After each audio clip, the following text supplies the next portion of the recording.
IAS का सपना। IAS के 3 अक्षरों का मूल्य आदित्यन ने अपने जीवन से चुकाया था। तिरुवनंतपुरम शहर के हृदय मेन सफेद रंग से पुती विशाल हरे लॉन वाली उस सरकारी आवास के गेट को पार करते हुए जब आदित्यन की काली कार अंदर प्रवेश करती थी तो बाहर की धूल और शोरगुल भरी दुनिया वहां समाप्त हो जाती थी। भीतर वातानुकूलित कमरों में सत्ता की एक नीरव गंध थी।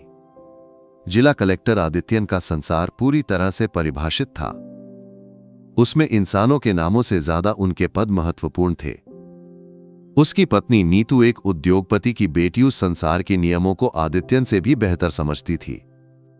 उसके बोलने और चलने फिरने में भी हमेशा एक हल्की सी रईसी झलकती थी। उनके मित्र शहर के रईस लोग थे, उद्योगपति, उच्च अधिकारी, राजनेता। उस संसार में एक गलत कदम से सब कुछ खो जाने का डर आदित्यन को हमेशा सताता था। इस कांच के महल की रंगीनी में एकमात्र रंग जो बेमेल था थी उसकी मां शांता, गांव के स्कूल में मलयालम पढ़ाकर रिटायर हुई एक शिक्षिका। तेल से सने बालों को पीछे बांधकर माथे पर छोटी सी चंदन की बिंदी और फीकी पड़ चुकी सूती साड़ी पहनकर चलने वाली शांता टीचर। उनका संसार छोटा था। रसोई में मसालों की सुगंध, आंगन में पौधे और पुरानी किताबों के पन्नों से भरा हुआ। जब उनका बेटा देश के सबसे ऊंचे पदों में से एक पर पहुंचा तब भी वो वही पुरानी शांता टीचर बनी रही। आदित्यन ने अपनी मां को तिरुवनंतपुरम लाए हुए केवल 6 महीने ही हुए थे। पिता के निधन के बाद गांव में अकेली रह गई मां को अपने साथ रखना एक बेटे का कर्तव्य था, वो जानता था। लेकिन अब यह कर्तव्य उसके गले में एक बोझ की तरह लटकने लगा था। आदिकल की पार्टी में मंत्री और मुख्य सचिव सभी आ रहे हैं। मां से कहो कि वो अपने कमरे में ही रहें। रात के खाने के दौरान नीतू ने कहा। उसकी आवाज में अनुरोध से ज्यादा आदेश था। आदित्यन ने कुछ नहीं कहा। पिछले हफ्ते जब एक दोस्त का परिवार आया था तब मां ने उनके सामने अपने पुराने स्कूल की कहानियां और आदित्यन के बचपन की बातें बिना रुके सुनाई थीं। वे हंस रहे थे, लेकिन उस हंसी के पीछे एक तरह की सहानुभूति और उपहास था, ऐसा आदित्यन को लगा। मां को ये सब समझ नहीं आएगा नीतू, बेचारी, उसने कमजोरी से कहा। समझ ना आने की बात मां की नहीं, तुम्हारी है आदि। तुम्हारा स्टेटस मायने रखता है। तुम्हारी मां का ये देहाती स्टाइल इसके लिए मुफीद नहीं है। लोग हमें हमारे आसपास वालों को देखकर आंकते हैं। उसके कहे में सच्चाई थी। आदित्यन का अहंकार फुसफुसा रहा था। क्या उसकी मां उसकी उपलब्धियों की चमक को धूमिल करने वाली एक काली बिंदी बन रही थी? ये विचार उसे बेचैन करने लगा। वो पार्टी आदित्यन के जीवन का एक निर्णायक दिन थी। राज्य के नए टेक्नो सिटी प्रोजेक्ट का मुख्य जिम्मेदार बनाए जाने का उत्सव था। लॉन में रोशनी बिखरी थी, हल्का संगीत बह रहा था और महंगे परफ्यूम की खुशबू हवा में ठहरी थी। आदित्यन और नीतू मेहमानों का स्वागत करने में व्यस्त थे। तभी हॉल से कुछ बातचीत की आवाजें सुनाई दीं। शांता टीचर नीतू के सख्त निर्देश को भूलकर अपने कमरे से बाहर आ गई थीं। वह उद्योग मंत्री की पत्नी से बात कर रही थीं। मेरे बेटे के बचपन में वो बहुत शरारती था, नदी में कूदना, आम तोड़ना। मैंने उसे बहुत डांटा। तब मैं कहती थी कि ये पढ़ लिख कर बड़ा आदमी बनेगा। शांता टीचर ने मासूमियत से हंसते हुए कहा। मंत्री की पत्नी ने एक बनावटी हंसी के साथ आदित्यन की ओर देखा। उस नजर में क्या था, प्रशंसा या उपहास? उस पल आदित्यन ने चाहा कि जमीन फट जाए और वो उसमें समा जाए। नीतू का चेहरा गुस्से से तमतमा रहा था। मेहमानों के जाने के बाद घर में तूफान खड़ा हो गया। मैं अब और नहीं सह सकती आदि, ये सब बर्दाश्त के बाहर है। हमारा स्टेटस क्या है? हम कौन हैं? उस आदमी के सामने तुम्हारी मां ने मुझे शर्मिंदा किया। क्या मंत्री ये सुनने आया था कि तुम नदी में कूदते थे? नीतू चिल्लाई। यह एक मां का प्यार है नीतू। उन्हें तुम्हारा ये संसार नहीं समझ आता, तो उन्हें इस संसार से बाहर रखो। मैं अब और नहीं सह सकती। या तो वो इस घर में या मैं। ये एक अल्टीमेटम था। उस रात आदित्यन सो नहीं सका। एक तरफ उसकी मां का चेहरा जिसने उसे पालने के लिए बहुत कष्ट सहे, दूसरी तरफ वो दुनिया से उसने इतना चाहा और बनाया था। उसके मन ने दूसरी तरफ का वजन ज्यादा माना। अगले हफ्ते एक रविवार की सुबह उसने अपनी मां से कहा, मां, हम एक जगह चल रहे हैं। वहां आपको बहुत सारे दोस्त मिलेंगे, अच्छी सुविधाएं होंगी। आपको वहां बोरियत नहीं होगी। कहां बेटा? शांता टीचर की आंखों में उत्सुकता थी। एक आश्रम जैसा है, लेकिन बहुत अच्छी सुविधाएं हैं। आपकी सेहत का ध्यान रखने के लिए लोग भी हैं। चलकर देखते हैं, अगर पसंद ना आए तो वापस आ जाएंगे। आखिरी वाक्य एक झूठ था, उसके दिल को पता था। शहर से बहुत दूर हरे भरे इलाके में सांत्वन नाम का वो वृद्धाश्रम था। नाम की तरह ही शांत जगह, साफ सुथरे कमरे, सुंदर बगीचा, लेकिन इसकी दीवारों के भीतर भारी खामोशी और परित्यक्त लोगों की आहें थीं। मैनेजर से बात करके पैसे देकर और कागजात पर हस्ताक्षर करते समय आदित्य ने मां की ओर नहीं देखा। विदा लेते समय शांता टीचर ने उसका हाथ पकड़ा। बेटा, तुम मुझे लेने कब आओगे? ये सवाल उसके सीने में तीर की तरह चुभा। एक पल के लिए उसने सब छोड़कर मां को लेकर वापस जाने की सोची, लेकिन नीतू का चेहरा और मंत्री की पत्नी की हंसी उसके दिमाग में कौंधी और वो कठोर हो गया। मैं आऊंगा मां, जब व्यस्तता कम होगी। आप अपना ख्याल रखना। उनके हाथ छुड़ा कर बिना पलटे वो कार की ओर चला गया। जब कार गेट से बाहर निकली तो रियरव्यू मिरर में उसने देखा सांत्वनम के बोर्ड के नीचे एक ऐसी औरत की छोटी होती आकृति जिसने अपना सारा संसार खो दिया था। घर लौटने पर उसे लगा जैसे कोई बड़ा बोझ उतर गया हो। उसके कांच के महल में अब कोई अनावश्यक रंग नहीं था, सब कुछ परफेक्ट था। दिन हफ्तों में और हफ्ते महीनों में बदल गए। आदित्यन का संसार और चमकदार हो गया। टेक्नोसिटी प्रोजेक्ट के मुखिया के रूप में उसकी ख्याति बढ़ी। प्रेस कॉन्फ्रेंस, उच्च स्तरीय बैठकें, विदेश यात्राएं। वह व्यस्तता में डूब गया। मां की यादें कभी कभार अपराध बोध की हल्की चुभन के रूप में उभरती थीं, लेकिन वो उसे व्यस्तता की परत से ढक देता था। उसका प्रतिद्वंद्वी और बैचमेट संदीप अक्सर उससे मिलने आता था। आदिसम अब आसमान में हो, लेकिन सावधान रहना। इस प्रोजेक्ट में कई सारे गड्ढे हैं, संदीप रहस्यमयी मुस्कान के साथ कहता। आदित्यन ने इसे गंभीरता से नहीं लिया। उधर सांत्वनम के संसार में शांता टीचर अपनी अकेलापन से जूझ रही थी। शुरुआती कुछ हफ्तों तक वो अपने कमरे की खिड़की के पास अपने बेटे की कार का इंतजार करती थी। हर कार की आवाज पर उनका दिल धड़कता था, लेकिन वो कभी आदित्यन नहीं होता था। धीरे धीरे उन्होंने इस हकीकत को स्वीकार कर लिया। उन्होंने किसी से नहीं कहा कि उन्हें छोड़ दिया गया है। मेरे बेटे को बहुत व्यस्तता है, मैं उसे परेशान नहीं करना चाहती थी, इसलिए मैं यहां आ गई, वो सबको मुस्कुराते हुए कहती थी। वहां उन्हें नए दोस्त मिले। रिटायर्ड फौजी मेजर नम्ब्यार जो हमेशा मजाक सुनाकर हंसाते थे, फातिमा बीवी जो हमेशा हंसती थी, और रघुनाथ शनॉय जिनके बच्चे उन्हें अमेरिका में छोड़ गए थे और जो हमेशा खामोश रहते थे। शांता टीचर उनके लिए किताबें पढ़ती थीं, जो पत्र लिखना नहीं जानते थे उनके लिए पत्र लिखे और अपनी छोटी सी पेंशन से उनके लिए मिठाइयां लाती थीं। लेकिन रात की खामोशी में वो अकेली थीं। एक पुरानी डायरी के पन्नों में उन्होंने अपने दर्द को अक्षरों में उतारा। आज मेरे बेटे का जन्मदिन है। मन हुआ कि उसे फोन करूं, लेकिन नहीं। उसके सुखों के बीच मेरी आवाज बाधा ना बने। मेरे आदि को भगवान सारी खुशियां दे, वो सुखी रहे। उसी समय सैकड़ों किलोमीटर दूर आदित्यन अपना जन्मदिन मना रहा था।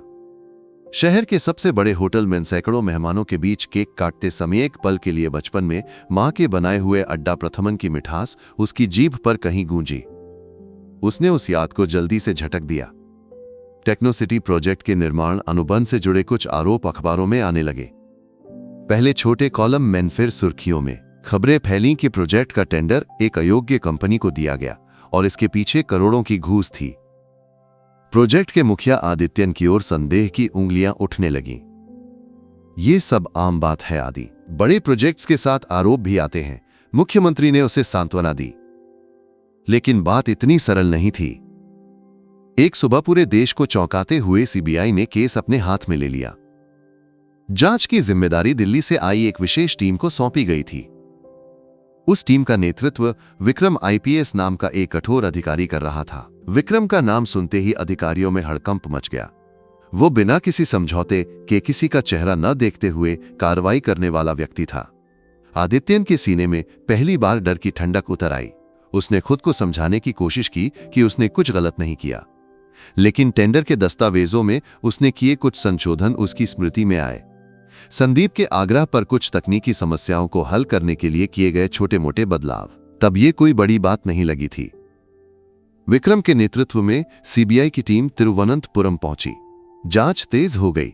हर फाइल की छानबीन की गई। आदित्यन के बैंक खाते फ्रीज कर दिए गए। उसके फोन कॉल्स की जांच हुई। उसका संसार धीरे धीरे खत्म हो रहा था। नीतू के चेहरे पर हमेशा बेचैनी छाई रहती थी। जो दोस्त थे वे दूरी बनाने लगे। जांच के हिस्से के रूप में विक्रम ने आदित्यन के बैकग्राउंड की पड़ताल करने का फैसला किया। उसका परिवार, रिश्तेदार, आर्थिक स्रोत। दस्तावेजों के अनुसार उसकी मां गांव के घर में रहती थी, लेकिन वहां जांच करने पर पता चला कि वो महीनों से वहां नहीं थी। तो फिर मां कहां है? विक्रम ने अपने सहकर्मी से पूछा। आगे की जांच में पता चला कि आदित्यन हर महीने एक राशि सांत्वनम चैरिटेबल ट्रस्ट नाम के एक संस्थान को भेजता था। यह एक वृद्धाश्रम था। यह समझने में ज्यादा समय नहीं लगा। कोई भी सबूत छोड़ने से बचने वाला विक्रम अगले दिन सांत्वनम के लिए रवाना हो गया। ये एक सामान्य मुलाकात थी। आदित्यन की मां से कोई जानकारी मिल सकती थी, लेकिन उसे नहीं पता था कि ये यात्रा उसके जीवन का सबसे भावनात्मक अध्याय शुरू करने वाली थी। सांत्वनम के गेट से अंदर जाते समय उसने बगीचे में एक बेंच पर बैठी एक महिला को कुछ लोगों को किताब पढ़ते हुए देखा। उनकी आवाज कहीं सुनी हुई सी थी। वह पास गया। उन्होंने सिर उठाकर उसे देखा। उन आंखों में दशकों पुराना स्नेह था। उसका गला सूख गया। समय की सिलवटों से भरे उस चेहरे को उसने पहचान लिया। शांता टीचर। उसकी आवाज अनायास कांप गई। उन्होंने उसे गौर से देखा, फिर उनकी आंखें फैल गईं। विक्रम बेटा, तुम यहां क्या कर रहे हो? मैंने सुना था कि तुम बड़ा पुलिस वाला बन गया। उसकी आंखें भर आईं। गरीबी भरे बचपन में फटे कपड़ों के साथ स्कूल जाने पर, दोपहर के खाने के लिए चावल का पोटला लाने वाली, पढ़ाई के लिए पैसे ना होने पर अपनी जेब से फीस भरने वाली तुम, बहुत पढ़कर बड़ा आदमी बनना कहने वाली उसकी टीचर, उसके जीवन की राह दिखाने वाली, वो यहां क्यों थी? टीचर आप यहां क्यों? आदित्यन, वह, उसे बहुत व्यस्तता है बेटा। मैं उसका बोझ नहीं बनना चाहती थी। उनकी आवाज लड़खड़ा गई। उस पल विक्रम ने उन आंखों में सब कुछ पढ़ लिया। परित्याग का दर्द, बेटे की करतूत को छिपाने की कोशिश और मन में दबा हुआ दुख का सागर। उसके भीतर एक ज्वालामुखी फटा। जिस आईएएस अधिकारी पर वो करोड़ों की घूस का आरोप लगा रहा था, वह इस मां का बेटा था। ये सत्य उसे जलाने लगा। उस रात विक्रम सो नहीं सका। उसके सामने दो अपराधी थे। एक कानून के सामने भ्रष्टाचार का अपराधी आदित्यन, दूसरा एक मां का दिल तोड़ने वाला बेटा। वो जानता था कि दूसरा अपराध कानून की किताबों में दंडनीय नहीं है, लेकिन उसने मन में ठान लिया कि वो सजा वो खुद देगा। सीबीआई ऑफिस के ठंडे बड़ी ई कमरे में विक्रम के सामने बैठा आदित्यन पसीने से तर था। बाहर मीडिया की भीड़ इंतजार कर रही थी। उसे लगा कि उसका जीवन खत्म होने वाला है। विक्रम ने धीमी आवाज में सवाल शुरू किए। टेक्नो सिटी टेंडर, वित्तीय लेन देन। आदित्यन ने जो जवाब जानता था दिए। कई बातों से इनकार किया। मिस्टर आदित्यन, आपकी मां कहां है? विक्रम ने अचानक पूछा। आदित्यन चौंक गया। मां गांव में है। वो ठीक है, उसने बिना भाव बदले झूठ बोला। विक्रम ने मेज पर रखी एक फाइल खोली। उसमें से एक फोटो निकालकर आदित्यन की ओर बढ़ाया। सांत्वनम के बगीचे में व्हील चेयर पर बैठे रघुनाथ शेनॉय को किताब पढ़ रही शांता टीचर की तस्वीर थी। इस महिला को जानते हैं? विक्रम की आवाज सख्त हो गई। आदित्यन का शरीर सुन्न पड़ गया। उसके झूठ का किला एक पल में ढह गया। मिस्टर आदित्यन, मैं कल आपकी मां से मिला था, सांत्वनम वृद्धाश्रम में। वह मेरी शिक्षिका थीं। इस पद और प्रतिष्ठा के लिए आपने अपनी मां को ठुकरा दिया। विक्रम कुर्सी से उठ खड़ा हुआ। आपके खिलाफ भ्रष्टाचार का केस कानून तय करेगा, इसके सबूत हैं। लेकिन इससे भी बड़ा अपराध आपने किया है। जिस मां ने आपके लिए अपनी जिंदगी होम दी, उसे आपने सिर्फ इसलिए छोड़ दिया क्योंकि वो आपके स्टेटस के लायक नहीं थी। उनके आंसुओं की सजा भगवान भी देता है आदित्यन। कानून आपको जेल भेज सकता है, लेकिन खोए हुए मां के प्यार को कोई कानून वापस नहीं ला सकता। हर शब्द चाबुक की तरह आदित्यन के गाल पर पड़ा। उसके अहंकार के किले ढह गए। पद की चोटी से वो पाताल में गिरा। उस कमरे की खामोशी में वह एक बच्चे की तरह फूट फूट कर रोया, लेकिन उन आंसुओं में उसके पाप धोने की ताकत नहीं थी। उसी शाम आदित्यन को आईएएस के रूप में गिरफ्तार कर लिया गया। जब ये खबर टीवी स्क्रीनों पर चमकी तो सांत्वनम के कमरे में बैठी शांता टीचर अपनी डायरी में लिख रही थी। आज मन में भारीपन है। मेरे बेटे को भगवान सुखी रखे। आदित्यन की गिरफ्तारी जंगल की आग की तरह फैली। अगले दिन सुबह सभी अखबारों के पहले पन्ने पर उसकी हथकड़ी लगी तस्वीर थी। टीवी चैनल इस खबर को भुनाने में जुट गए। भ्रष्ट कलेक्टर पद का दुरुपयोग करने वाला अधिकारी विशेषण कई थे। सांत्वनम के कॉमन हॉल में टीवी के सामने सभी जमा थे। मेजर नंबियार हमेशा की तरह अखबार जोर जोर से पढ़ रहे थे। आदित्यन का नाम और तस्वीर देखकर वो रुक गए। फिर उन्होंने शांता टीचर की ओर देखा, लेकिन तब तक न्यूज एंकर की आवाज हॉल में गूंज रही थी। टेक्नोसिटी घोटाले में प्रमुख आईएएस अधिकारी आदित्यन गिरफ्तार।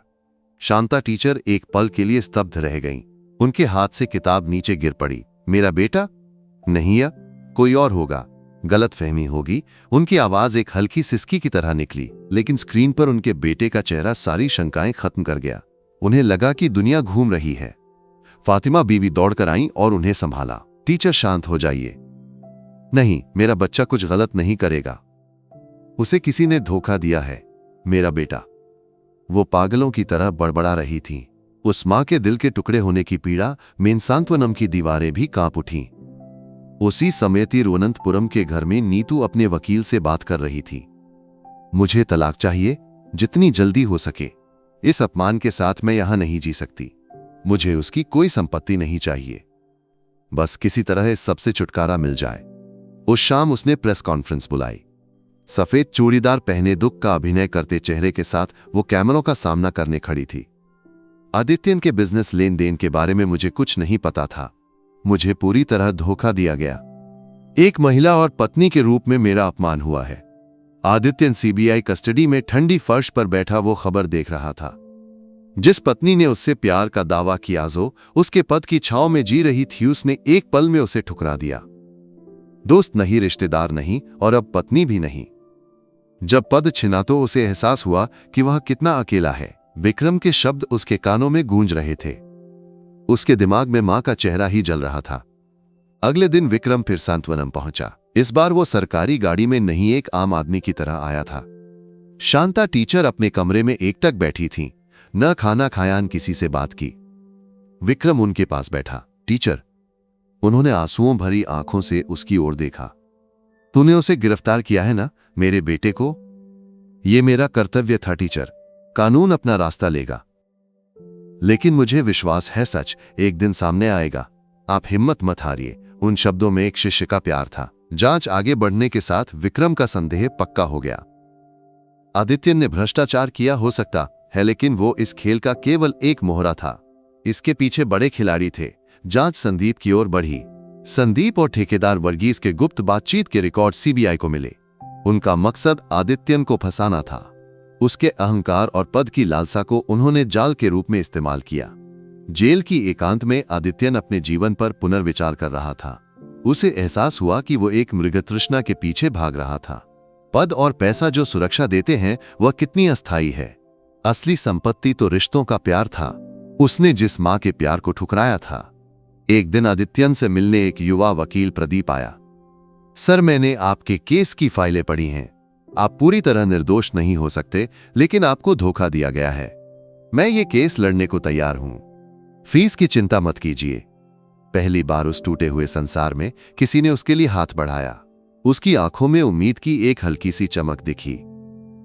लगभग 1 महीने की जेल के बाद आदित्यन को जमानत मिल गई। जेल से बाहर निकलने पर उसे लेने कोई नहीं था। मीडिया के कैमरों से चेहरा छिपाते हुए वो एक ऑटो रिक्शा में सवार हुआ। सीधे अपने सरकारी आवास की ओर गया। गेट पर एक नया चौकीदार था। उसने आदित्यन को रोक लिया। यहां प्रवेश नहीं। नए कलेक्टर ने चार्ज ले लिया है।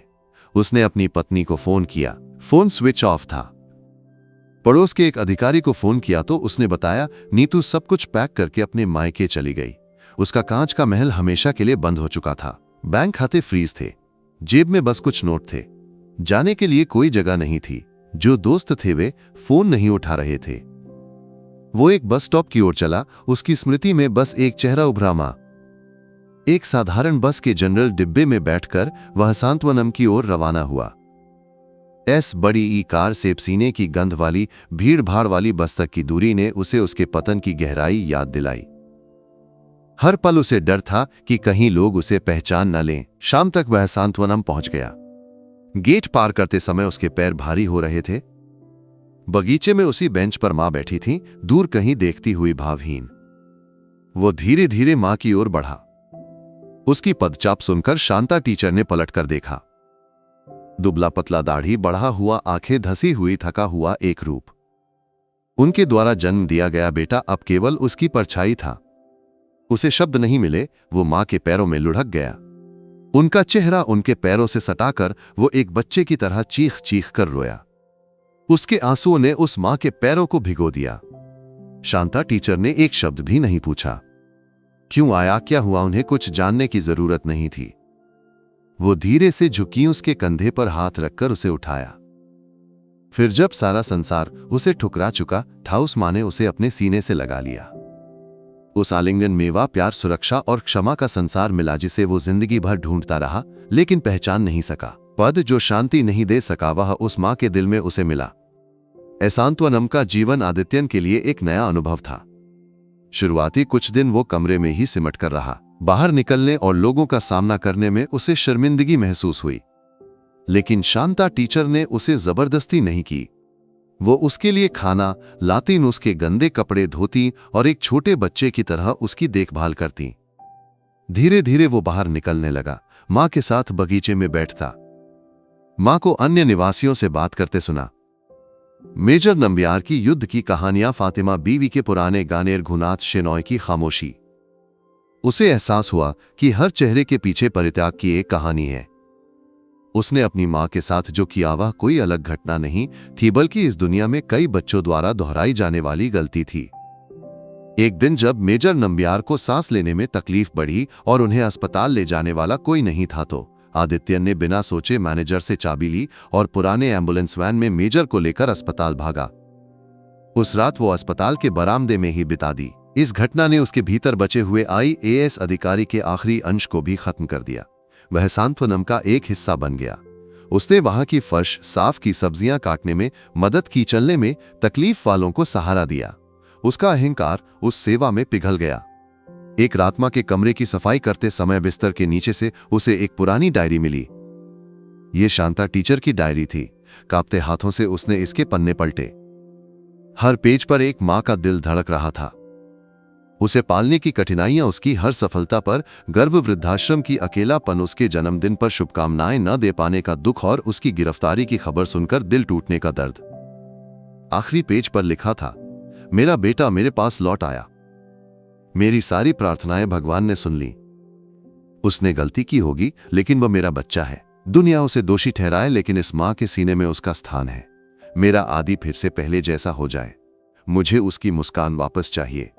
वो डायरी सीने से लगाकर आदित्यन सुबह तक रोता रहा। उसे एहसास हुआ कि वो कितना बड़ा पापी है। उसके आंसू पश्चाताप के थे। अदालत में सुनवाई के दिन थे। विक्रम के नेतृत्व में CBI ने ठोस सबूत पेश किए। संदीप और वर्गीस की फोन बातचीत को कोर्ट में सुना गया। जब साजिश का पर्दाफाश हुआ तो कोर्ट को यकीन हो गया कि आदित्यन भी एक शिकार था, लेकिन वह पूरी तरह निर्दोष नहीं था। उसने सत्ता का दुरुपयोग करने और गलत दस्तावेजों पर हस्ताक्षर करने की हामी भरी थी। उसके वकील प्रदीप ने दलील दी, सत्ता की लालसा इंसान को अंधा कर देती है। मेरे मुवक्किल से गलती हुई, लेकिन वो इस साजिश का सूत्रधार नहीं था। निर्णय का दिन आया। कोर्ट रूम भरा हुआ था। संदीप और वर्गीस को कठोर कारावास और जुर्माना हुआ। आदित्यन की बारी आई तो जज ने कहा, मिस्टर आदित्यन, आपने देश के सबसे ऊंचे पदों में से एक का दायित्व संभाला था। आपके हाथ में जो सत्ता थी वह जनता की भलाई के लिए थी। उसमें आप असफल रहे। साजिश में हिस्सा न होने के बावजूद भ्रष्टाचार में सहयोग देना गंभीर अपराध है। इसलिए कोर्ट आपको 5 साल के लिए सेवा से निलंबित करता है। कई लोग कठोर सजा की उम्मीद कर रहे थे, लेकिन यह फैसला एक तरह से राहत था। जेल से बच गए, लेकिन उसका IAS का ताज छिन गया था। कोर्ट से बाहर निकलते ही मीडिया ने उसे घेर लिया। उसने कुछ नहीं कहा। भीड़ के बीच से वह सांत्वनम की ओर बढ़ा। वहां गेट के पास शांता टीचर उसका इंतजार कर रही थी। उनके साथ विक्रम भी था। सब खत्म हो गया टीचर, सत्य जीत गया, विक्रम ने कहा। आदित्यन अपनी मां के सामने खड़ा हुआ। मां, मुझे माफ कर दो। कोई बात नहीं बेटा, जो हुआ सो हुआ। अब हम नई जिंदगी शुरू करेंगे। उन्होंने उसका हाथ कसकर पकड़ लिया। 2 साल बाद केरल के उत्तरी छोर पर एक छोटा सा गांव। शांता टीचर का पुराना पैतृक घर अब जीवंत हो उठा है। आंगन में ढेर सारे पौधे, घर के पास एक छोटा सा टाइल वाला भवन उसके सामने एक बोर्ड लटक रहा है, शांतम ग्रामीण पुस्तकालय और अध्ययन केंद्र। अंदर बच्चों की चहल पहल। आदित्यन कुछ बच्चों को गणित पढ़ा रहा था। उसके चेहरे पर पुराना सत्तामद नहीं बल्कि एक शांत मुस्कान थी। उसकी सजा की अवधि खत्म हो चुकी थी। उसे सेवा में वापस आने का मौका था, लेकिन उसने इसे ठुकरा दिया। उसे अपना असली संसार मिल गया था। वो सत्ता के वातानुकूलित कमरों में नहीं बल्कि इस गांव के मासूम बच्चों के बीच था। क्लास खत्म होने के बाद वो बाहर निकला। बरामदे में कुर्सी पर बैठी शांता टीचर ने उसे देखकर मुस्कुराया। उनकी आंखों में गर्व और खुशी थी। वो मां के पास बैठा और उनका हाथ पकड़ा। दूर से एक जीप आती दिखी। वो विक्रम था। वो अब उस जिले का एसपी था। क्या हाल है टीचर? आदि जीप से उतरते हुए विक्रम ने पूछा। सब ठीक है बेटा, तू बैठ, शांता टीचर ने कहा। तीनों बरामदे में बैठकर बातें करने लगे। पुराने स्कूल की, नए पुस्तकालय की, गांव की खबरों की। सूरज डूब रहा था। आकाश में सिंदूरी रंग फैल गया। उस रोशनी में अपनी मां और अपने प्रिय शिष्य के बीच बैठा आदित्यन सोच रहा था, जिंदगी का सबसे बड़ा पद आईएएस के 3 अक्षर नहीं बल्कि प्यार करने और प्यार पाने की क्षमता है। अहंकार की चोटी पर उसने जो जिंदगी खो दी थी, उसे पश्चाताप और आत्मबोध की घाटी में उसने फिर से पा लिया था। उसका दिल शांत था और उसका संसार भी।